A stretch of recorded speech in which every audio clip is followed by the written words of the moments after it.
আওয়ামী লীগের ফিরে আসতে খুব বেশি সময় নেবে না। আমি কয়েকটা ভিডিওতে বলছি যে স্বাভাবিক নিয়মে চললে তাদের 20 বছর সময় লাগবে, মানে 2 যুগ সময় লাগবে। কিন্তু যদি অস্বাভাবিক হয় তাহলে 2 মাসের মাথায় তারা ফিরে আসলেও আশ্চর্য হওয়ার কিছু নেই। এর কারণ হলো ইতিপূর্বে এরকম অনেক ঘটনা অনেক দেশে ঘটেছে। যে বাংলাদেশে শেখ হাসিনাকে যেভাবে বাংলাদেশ থেকে তাড়ানো হয়েছে, এটি নির্মম, এটি অন্যায়, এটি অসাংবিধানিক এবং চীনের এবং আমেরিকার চক্রান্তে এবং বাংলাদেশে একটা উগ্র জঙ্গিবাদ তৈরি হয়েছে। এই জঙ্গিবাদের চক্রান্তে শেখ হাসিনা ক্ষমতাচ্যুত হয়েছে। তো কাজেই শেখ হাসিনাকে আবার ক্ষমতায় বসাতে হবে। প্রয়োজনে বাংলাদেশে ভারতীয় শূন্য সমাবেশ ঘটাতে হবে এবং যা কিছু করা দরকার, শেখ হাসিনাকে ক্ষমতায় বসানোর জন্য যা করা দরকার সবকিছু করতে হবে এবং দরকার হলে বাংলাদেশকে অধিকার করতে হবে, সিকিম বানিয়ে ফেলতে হবে, কাশ্মীর বানিয়ে ফেলতে হবে। নাগরিকদের মধ্যে একটা বিক্ষোভ তৈরি হয়ে যাচ্ছে এই বাংলাদেশের বর্তমান রেজিমের বিরুদ্ধে, বিএনপির বিরুদ্ধে, জামাতের বিরুদ্ধে, ডক্টর ইউনূসের বিরুদ্ধে। তাহলে আলটিমেটলি ভারত সরকার যদি তাদের জনগণ দ্বারা ইনফ্লুয়েন্স হয়ে যায়, বাংলাদেশের বিরুদ্ধে একটি নেতিবাচক সিদ্ধান্ত নেয়, আসলে আমরা এখনো ভারতের সাথে এইভাবে ফাইট করার মতো পর্যায়ে নেই। আমরা বিরোধিতা করতে পারি, এখানে বসে লম্পজম্ব করতে পারবো, ভারতকে গালাগাল দিতে পারবো, কিন্তু সত্যিকার অর্থে ভারতের যে কোনো আগ্রাসন, সেটা অর্থনৈতিক আগ্রাসন, সামরিক আগ্রাসন, কূটনৈতিক আগ্রাসন, সেটি মোকাবেলা করার মতো অবস্থা আমাদের কিন্তু এখনো হয়নি। ইন্টেলেকচুয়াল লেভেলে কিছু কর্ম করতে হবে। শেখ হাসিনার একটা কার্টুন ছাপিয়ে দিলাম, তাকে ডাইনি বানিয়ে দিলাম, তার বাপ মা তুলে খুব অশ্লীল ভাষায় কয়েকটি গালাগাল দিলাম, সে কয় ব্যাগ টাকা নিয়ে পালিয়েছে, কত হাজার কোটি টাকা চুরি করেছে, এই সমস্ত জিনিসগুলো বললাম। এটা দিয়ে ভারতীয় মিডিয়ার যে প্রচারণা, সেটা বন্ধ করা যাবে না। তারা খুব সাইন্টিফিক্যালি এবং খুব সিস্টেমেটিক্যালি এমন ভাবে তারা কাজ করে যাচ্ছে, যেটি আগামী 3-4 মাস যদি এভাবে তারা চলতে পারে, তাহলে শেখ হাসিনাকে কেন্দ্র করে ভারতে যে ইতিবাচক একটি জনমত তৈরি হচ্ছে, সেই জনমতের যে ধাক্কাটা কিন্তু বাংলাদেশেও আসবে। এবং বাংলাদেশে এখন যারা অনেকে শেখ হাসিনার বিরুদ্ধে বিষোদ্গার করছে, তারাও কিন্তু ইনফ্লুয়েন্স হয়ে শেখ হাসিনার জন্য হাহাকার তৈরি করবে। আপনারা বোঝার চেষ্টা করুন, বাংলাদেশে যাবৎকালে সবচেয়ে বড় যে কটি সমাবেশ হয়েছে, 4টি সমাবেশ হয়েছে। আপনি অবাক হয়ে যাবেন যে সবচেয়ে বড় সমাবেশটি হয়েছিল যখন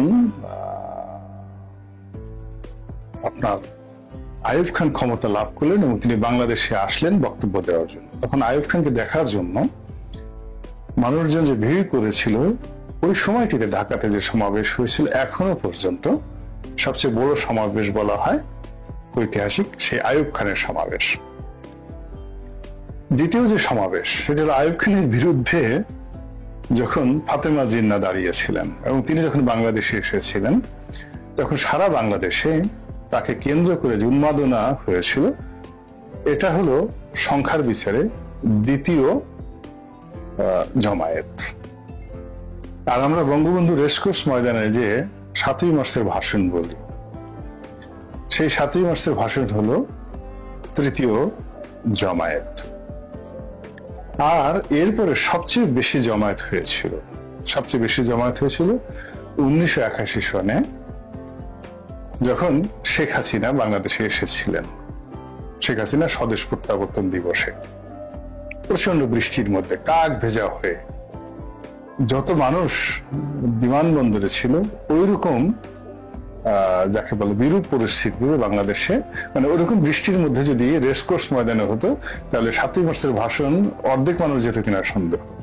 ওইরকম বৃষ্টির মধ্যে যদি আইয়ুব খানের বৈঠক হতো, 3 ভাগের 1 ভাগ লোক যেত কিনা আমি বলতে পারি না, কিন্তু শেখ হাসিনাকে রিসিভ করার জন্য গিয়েছিল। অথচ বঙ্গবন্ধুর হত্যাকাণ্ডের পরে ঢাকা শহরে মিষ্টির দোকান ফাঁকা হয়ে গিয়েছিল।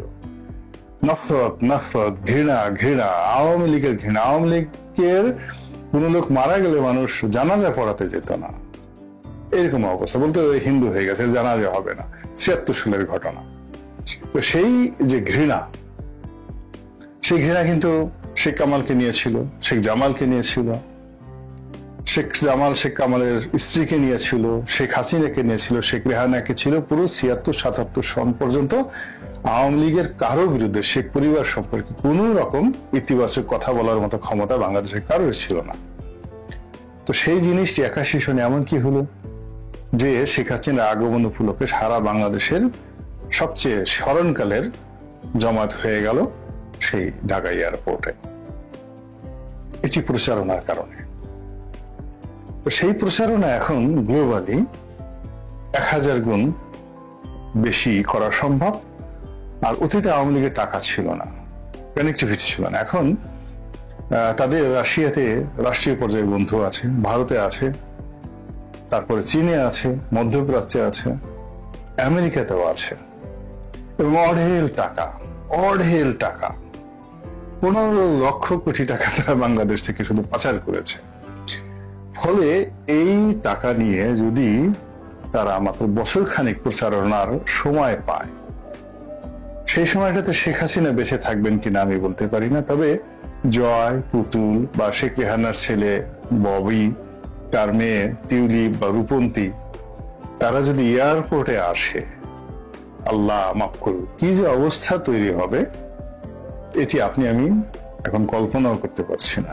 যারা এটাকে অপছন্দ করেন তারা লাফাতে পারেন, গালাগাল দিতে পারেন, তো সেগুলো করে লাভ নেই। বুদ্ধিমত্তাকে মোকাবেলা করার জন্য বুদ্ধি লাগবে, তলোয়ারকে মোকাবেলা করার জন্য তলোয়ার লাগবে, বন্দুকের মোকাবেলা করার জন্য বন্দুক লাগবে।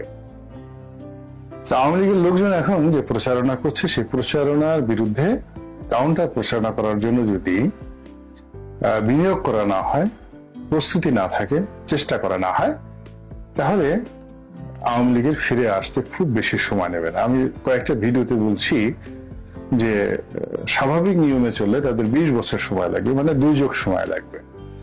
কিন্তু যদি অস্বাভাবিক হয় তাহলে ২ মাসের মাথায় তারা ফিরে আসলেও আশ্চর্য হওয়ার কিছু নেই। এর কারণ হলো ইতিপূর্বে এরকম অনেক ঘটনা অনেক দেশে ঘটেছে। গণ অভ্যুত্থান হয়েছে, দেশ থেকে পালিয়ে গেছে, ১ মাস পরে, ২ মাস পরে, ৩ মাস পরে আবার রাজার হালে ফিরিয়েছে। দেখেন তো রাজা পাকসের এখন শ্রীলঙ্কা রাজনীতি নিয়ন্ত্রণ করছে না, রাজা পাকসে ফেরত আসছে, গিয়ে দেখেন সেখানে। তারপরে রেজা শাহ পাহলভী, সে প্রথমে পালিয়ে গেছিল ৫০-এর দশকে, প্রথম গণ অভ্যুত্থান যখন মোসাদ্দেক সেখানে প্রধানমন্ত্রী হলেন। কিন্তু যখন কাউন্টার কু হলো, তিনি আবার ফিরে আসলেন এবং আবার ক্ষমতায় বসলেন। কাজে এই যে লীলা খেলাগুলো হচ্ছে, সেই লীলা খেলা মোকাবেলা করার জন্য আপনাকেও লীলা খেলা জানতে হবে।